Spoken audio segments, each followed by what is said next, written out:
السلام علیکم۔ اما بعد فاعوذ باللہ من الشیطان الرجیم بسم اللہ الرحمن الرحیم محمد رسول اللہ والذین معه اشداء علی الکفار رحماء بینہم قال النبی صلی اللہ علیہ وسلم اصحابی کالنجوم فبأیہم اقتدیتم اہتدیتم او کما قال صدق اللہ وصدق رسولہ النبی الکریم۔ درود پاک۔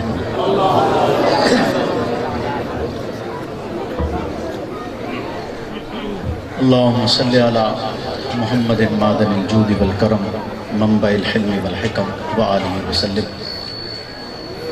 محمد سے پیار کرتے ہیں تیرا احسان ہے مولا، ہماری بخشش کا بس یہی سامان ہے مولا۔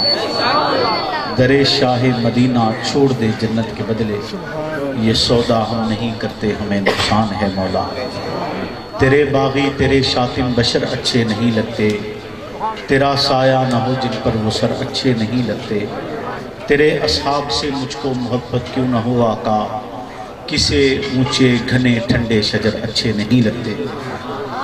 میرے واجب الاحترام دوستوں بزرگوں، وقت چونکہ انتہائی مختصر ہے تو تفصیلی گفتگو تو یقیناً نہیں ہو سکتی۔ کوشش کروں گا کہ اس مختصر سے وقت میں اپنا مکمل معافی ضمیر آپ کے گوش گزار کر سکوں۔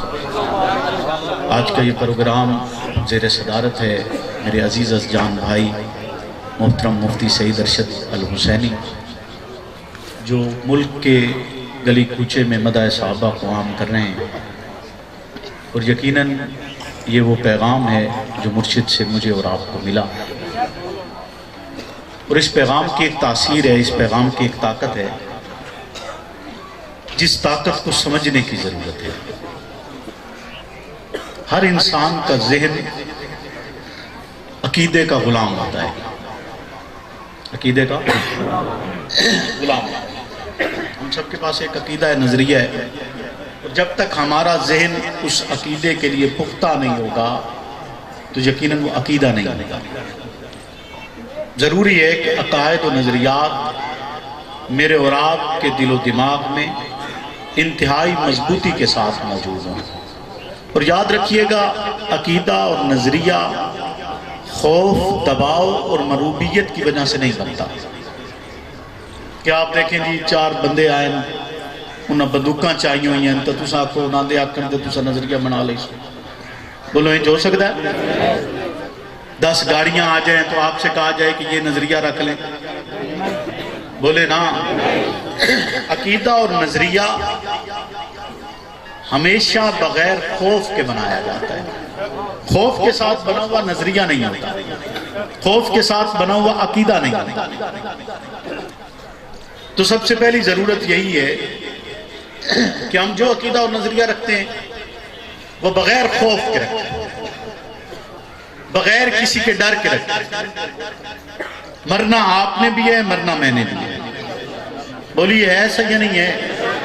یا ساری قیامت تک آنے والے وقت میں نے اور آپ نے زندہ رہنا ہے اس دھرتی پر؟ ایسا تو نہیں ہے نا۔ مرنا آپ نے بھی ہے، میں نے بھی ہے، وقت میرا اور آپ کا متعین ہے، نامعلوم کب ہے، لیکن اس نے آنا ہے، یہ تو پتہ ہے نا کہ آنا ہے۔ جب مرنا ہے اور لکھا ہوا ہے کہ مرنا ہے تو پھر ڈر کر جینے کی ضرورت؟ ڈر تو موت کا ہی ہوتا ہے نا، تو اس نے تو آنا ہے۔ یا تو ہم ڈریں اور موت نہ آئے، ڈریں اور موت نہ آئے، ایسا تو ہو نہیں سکتا کہ بندہ ڈر جائے اور موت نہ آئے۔ موت نے آنا ہے، آپ ڈریں تب بھی آئے گی، نہ ڈریں تب بھی آئے گی۔ تو جب ایک چیز نے آنا ہے تو یہ سمجھ لیں کہ یہ زندگی یقیناً عارضی ہے اور مستقل کوئی اور مقام ہے، اور اس مستقل مقام کی تیاری کے لیے میرے اور آپ کے پاس یہ شرط موجود ہے کہ اگر ہم اصحاب رسول کے نقش قدم پر نہیں چلتے تو ہم وہاں کامیاب نہیں ہو سکتے۔ دنیا میں ہو سکتے ہیں کچھ لوگ بظاہر آپ کو کامیاب نظر آ رہے ہوں، لیکن وہاں کی کامیابی کے لیے نسبت رسول کے ساتھ محبت ضروری ہے، کیونکہ جو شخص نسبت کا احترام نہیں کرتا وہ شخصیت کا احترام نہیں کرتا۔ جو نسبت کا احترام نہیں کرتا وہ شخصیت کا احترام، یعنی جس کے ساتھ اس کی نسبت ہو۔ جو نسبت کا احترام نہیں کرتا وہ اس شخصیت کا بھی احترام جھوٹ بولتا ہوگا، احترام نہیں کرتا۔ احترام تبھی ممکن ہے کہ آپ نسبت کا احترام اگر کر رہے ہیں تو آپ کے ذہن میں ہے کہ یہ نسبت کا احترام جو ہے اسی وجہ سے۔ تو اصحاب رسول کی نسبت کس ذات بابرکات سے؟ ایک شخص تھا دہلی میں، اس کا ایک کنواں تھا، وہ لوگوں کو پانی پلاتا تھا۔ ایک بزرگ آیا، اس نے پانی پیا، اس نے کہا کہ مجھے کچھ تو، اس نے کہا کہ مجھے خوشی ہوئی، تو نے مجھے پانی پلایا، بتا تیرے لیے کیا کروں۔ اس نے اپنا ہاتھ آگے کر دیا، اس بزرگ نے اس پر 1 لکھ دیا، اسے روزانہ 1 روپے کا منافع ہوتا۔ کچھ عرصہ گزرا، ایک اور ولی وہاں سے گزرے، انہوں نے یہی سوال کیا، انہوں نے دیکھا 1 تو لکھا ہوا ہے، انہوں نے 7 صفر لگا دی۔ پھر ایک وقت گزرا، دوسرے ولی گزرے، انہوں نے 1 اور صفر لگا دی۔ پھر تیسرے ولی گزرے، 1 صفر اور لگ گئی، تو روزانہ 1000 روپے کا منافع ہو رہا ہے۔ اس نے کنواں چھوڑ دیا، اس نے کنواں کہ منافع بڑھ گیا ہے تو اس نے کنواں یعنی بنیاد چھڑ دیتی۔ منافع بدیا تو بنیاد بولو نا، جب جنگ کی گلیوں میں گھسیٹا جاتا تھا تب ساتھ تھے، تب کہتے تھے ہم ساتھ ہیں، اور جب مال و اسباب بڑھے تو اب کہتے ہیں وہ کون اور ہم کون، تب بنیاد ہے۔ اس نے کنواں چھوڑ دیا، مال و اسباب بڑھ گئے۔ وہ پہلے والا درویش جس نے 1 لکھا تھا وہ وہاں سے گزرا، اس نے پوچھا یہ کیا ہوا؟ انہوں نے کہا جی وہ تو اب بہت دولت مند ہے، اب وہ کسی سے نہیں ملتا۔ تو انہوں نے کہا چلو پھر ہم جاتے ہیں، کوشش تو کرتے ہیں اس سے ملتے ہیں۔ تو اس کے پاس گئے، اس کو بلایا، اس سے کہا اور کہا کہ اپنا ہاتھ آگے کر۔ وہ سمجھا شاید ولی پھر کوئی صفر لگانے لگا ہے، تو اس ولی نے وہ 1 بھی مٹا دیا۔ وہ 1 جب مٹا تو صفر کی کوئی حیثیت باقی بچی؟ صفر کی کوئی حیثیت نہیں بچتی۔ تو ہمارے لیے 1 یعنی 1 سے وہ محبت، وہ محمد رسول اللہ ہیں، ان کی نسبت سے یہ سب کچھ ہے۔ جب مجھے اور آپ کو ان کی نسبت مل گئی، ان کی نسبت سے وہ عشق مل گیا، یہ اسی کو دینی ہے۔ جان دے دی لیکن حق ادا نہ ہوا تو پھر اس جان دینے کا کوئی فائدہ نہیں ہے۔ یہ نظریات، یہ عقائد، یہ اس نظریے کے مطابق بنائے جاتے ہیں کہ پھر جان تو دی جا سکتی ہے لیکن نظریات چھوڑے نہیں جا سکتے، نظریات بدلے نہیں جا سکتے۔ ان سے عقیدت اور محبت کا جو رشتہ حق نواز نے ہمارا اپنی جان دے کر قائم کیے، جان دیں گے، لیکن وہ عقائد اور نظریات کو ترک نہیں کیا جائے گا، نہ کسی کے رعب کے ذریعے، نہ کسی کے خوف کے ذریعے، نہ کسی کی قوت کے ذریعے، نہ کسی کے اقتدار کے ذریعے، نہ کسی کی دولت کے ذریعے، نہ کسی کی سوچ کے ذریعے، نہ کسی کی آواز کے ذریعے، نہ کسی کی تقریر کے ذریعے، نہ کسی کی تبلیغ کے ذریعے، نہ اصحاب رسول کا راستہ پہلے چھوڑے نہ اب چھوڑیں گے، اور نہ دشمنان اصحاب رسول کا تعاقب پہلے چھوڑے اور نہ اب چھوڑیں گے۔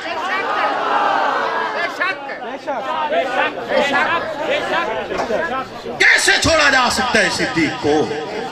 بولیے تو صحیح کہ وہ تنہا اور یکتا ہے جو سب سے پہلے ایمان لاتا ہے، اس کے علاوہ کوئی اور نہیں۔ وہ نشانیاں سن کر ایمان لائے، ابھی رسالت نے اعلان نہیں کیا، وہ تب ایمان لائے۔ وہ تنہا اور یکتے جسے رسالت اپنے ہمراہ لے کر سفر ہجرت اختیار کرتی ہے، وہ اکیلے جو غار کے سارے سوراخ بند کر کے حتیٰ کہ اپنی ایڑی دے کر یہ بتلاتا ہے کہ پیغمبر کا راستہ صدیق کے گھرانے سے ہو کر گزرتے ہیں۔ وہ اکیلا اور تنہا ہے، اس نے راستہ اور کوئی چھوڑا ہی نہیں ہے۔ تم کیسے کہہ سکتے ہو کہ تم نبوت تک بھی پہنچنا چاہتے ہو اور صدیق کا راستہ بھی نہیں اپنانا چاہتے؟ ممکن نہیں ہے۔ صدیق نے ہر سوراخ بند کر چھوڑا ہے، صدیق نے ہر سوراخ بند کر چھوڑا ہے۔ وہ ایک ساتھ ایسی ہے، کائنات میں ایسا اکیلے ہے جس پر گمان ہوا ہے کہ یہ محمد ہے۔ بولیے نا، وہ 3 راتیں نبوت کے ساتھ غار میں گزاری، غار میں گزار کر جب قبا کی وادی میں پہنچے تو لوگوں نے یہ سمجھا کہ یہ محمد ہیں۔ پہلے وہ صدیق اکبر کو سلام کرتے ہیں، پھر محمد الرسول اللہ کو سلام کرتے ہیں، نہ رسالت بنا جواب دے رہے ہیں، آپ بھی مہر بلب ہیں، نہ صدیق اکبر کہتے ہیں کہ نہیں میں پیغمبر نہیں، میں محمد نہیں ہوں، محمد یہ ہیں، ان کا احترام پہلے کرو۔ نہ رب کی وحی اترتی ہے، جبریل جو مسلسل آیا اور ایک روایت کے مطابق 23,000 مرتبہ، ایک روایت کے مطابق 32,000 مرتبہ جبریل وحی لے کر اترتا ہے، لیکن قباء کی اس وادی میں جب لوگ اس گمان میں کہ وہ صدیق کو محمد سمجھ رہے ہیں اور یہاں پر محمد رسول اللہ موجود ہیں، پیر موجود ہے، لیکن مرید کو پیر سمجھا جا رہا ہے۔ پیر بھی نہیں بولتا کہ یہ مرید ہے، میں پیر ہوں، یہ میرا مرید ہے اور میں اس کا مرشد ہوں، میں راہبر ہوں، یہ میرے نقش قدم پر چلنے والے، وہ بھی نہیں بول رہے۔ رب کا قرآن بھی نہیں بولتے، وحی بھی نہیں اترتی ہے، جبریل بھی نہیں آ رہا ہے، اللہ بھی نہیں کہہ رہے ہیں کہ آپ انہیں بتلا دیجئے کہ آپ محمد ہیں، یہ صدیق ہے، یہ صدیق سے کہہ دیجئے صدیق تھوڑا پیچھے ہٹ کر بیٹھ جا۔ بولیے نا، سرکار آکھیا نہیں صدیق تینوں تو میں نال رکھنا ہے قبر تائیں۔ بولو نا کہ پیچھے ہٹ کر بیٹھ جائیے تاکہ لوگوں کا یہ گمان غلط ہو جائے، لوگوں کو پتہ چل جائے۔ نہیں، ایسا نہیں ہوا۔ پھر سورج کی تمازت پڑتی ہے، رب دکھلانا یہ چاہتے ہیں کہ جب پیغمبر پر ذرا سی بھی آنچ آنے لگتی ہے تو صدیق سب کچھ نچھاور کرنے کے لیے تیار ہو جاتے ہیں۔ یہاں لگ تو ایسے ہی رہا ہے کہ اعزاز بھی مل رہا ہے، عزت بھی مل رہی ہے، عظمت بھی مل رہی ہے، بابا بھی ہو رہی ہے، لوگ بھی مل رہے ہیں، عقیدت مند بھی جمائیں، اور پیغمبر بتلا بھی نہیں رہے، یعنی عزت بڑھ رہی ہے۔ تب بھی صدیق جب سورج کی تمازت پیغمبر کے چہرے پر پڑتی ہے، صدیق یہ نہیں کہتا قباء والوں تم نے وعدہ کیا تھا، مدینہ والوں تم نے وعدہ کیا تھا، تمہارے وعدے پر مکہ چھوڑے، تمہارے وعدے پر یہاں تک آئے ہیں، تم اتنا بھی نہیں کر سکتے ہو کہ تم پیغمبر کے لیے چھاؤں کا انتظام کر دو، تم پیغمبر کے لیے سائے کا اہتمام کرو، تم پیغمبر کے لیے کوئی اچھا انتظام کرو تاکہ پیغمبر پر سورج کی تمازت نہ پڑے۔ صدیق کسی سے نہیں کہتا، جو کہ صدیق کہتے ہی اسے ہیں، جو کسی کو کہنے سے پہلے خود قربانی دیتے اسے صدیق کہا جاتا ہے، جو خود قربانی نہ دے اسے صدیق نہیں کہتے۔ میری گالتے نہیں اپنے جڑے آپ قربانی نہ دے میں نے انہوں صدیق ہے، بولو انہوں صدیق ہے نہیں آتے۔ صدیق وہ ہے جڑا آپ قربانی دیندہ ہے، بولو نا اب پیڑ تو سمجھے۔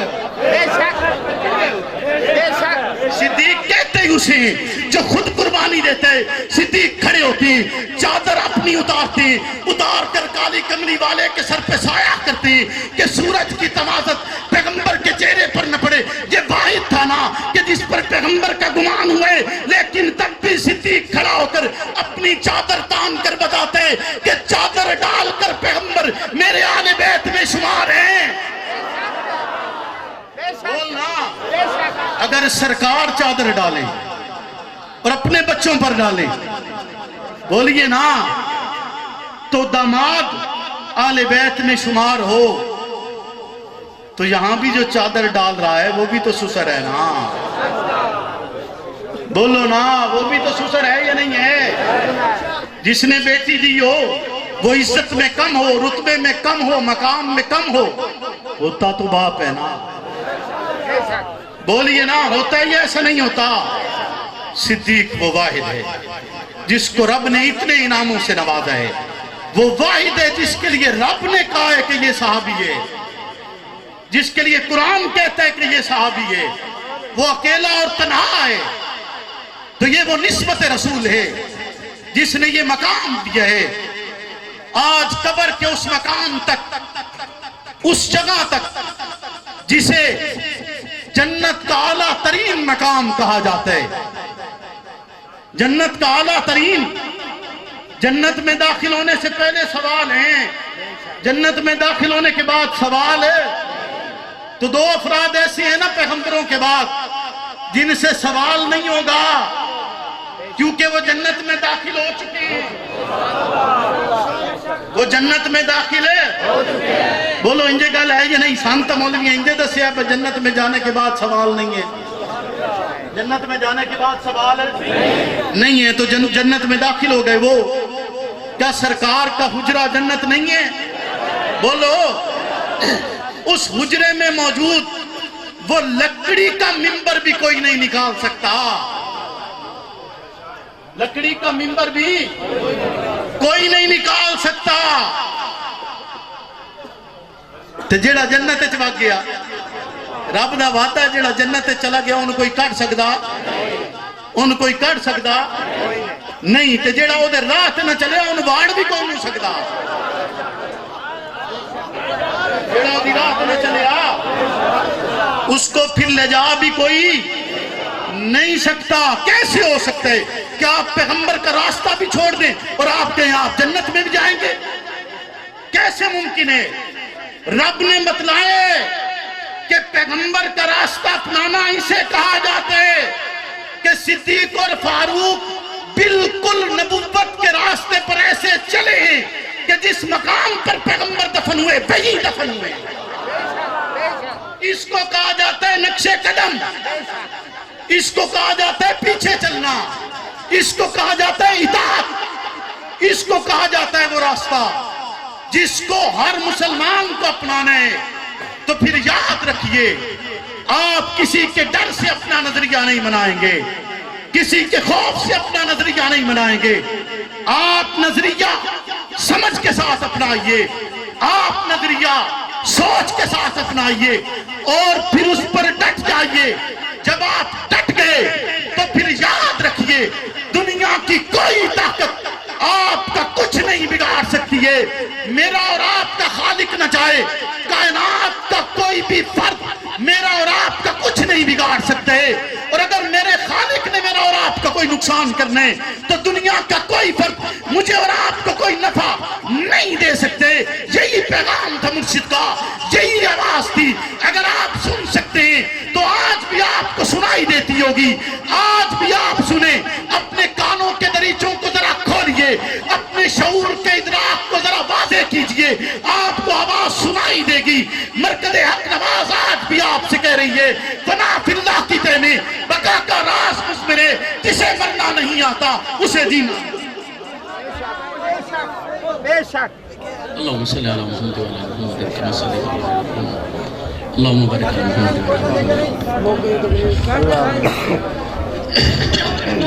یا الہ العالمین، جتنے پریشان حال ہیں ان کی پریشانیوں کو دور فرما، جتنے مشکل میں تو مشکل کشائی فرما۔ یا الہ العالمین، جتنے بیمار ہیں ان کو شفاء کاملہ عطا فرما، جتنے بے اولاد ہیں ان کو اولاد نرینہ عطا فرما۔ یا الہ العالمین، اس ادارے کو دن دگنی رات چگنی ترقی عطا فرما، شریروں کے شر اور حاسدوں کے حسد سے محفوظ فرما، ہر خیر عطا فرما، ہر شر سے حفاظت فرما۔ یا الہ العالمین، ہمارے ملک پاکستان کی حفاظت فرما، اس کی سرحدوں کی حفاظت فرما، سرحدوں کی حفاظت کرنے والوں کی حفاظت فرما، اس کے شہروں کی حفاظت فرما، شہروں کی حفاظت کرنے والوں کی حفاظت فرما۔ صلی اللہ تعالیٰ علیہ وسلم۔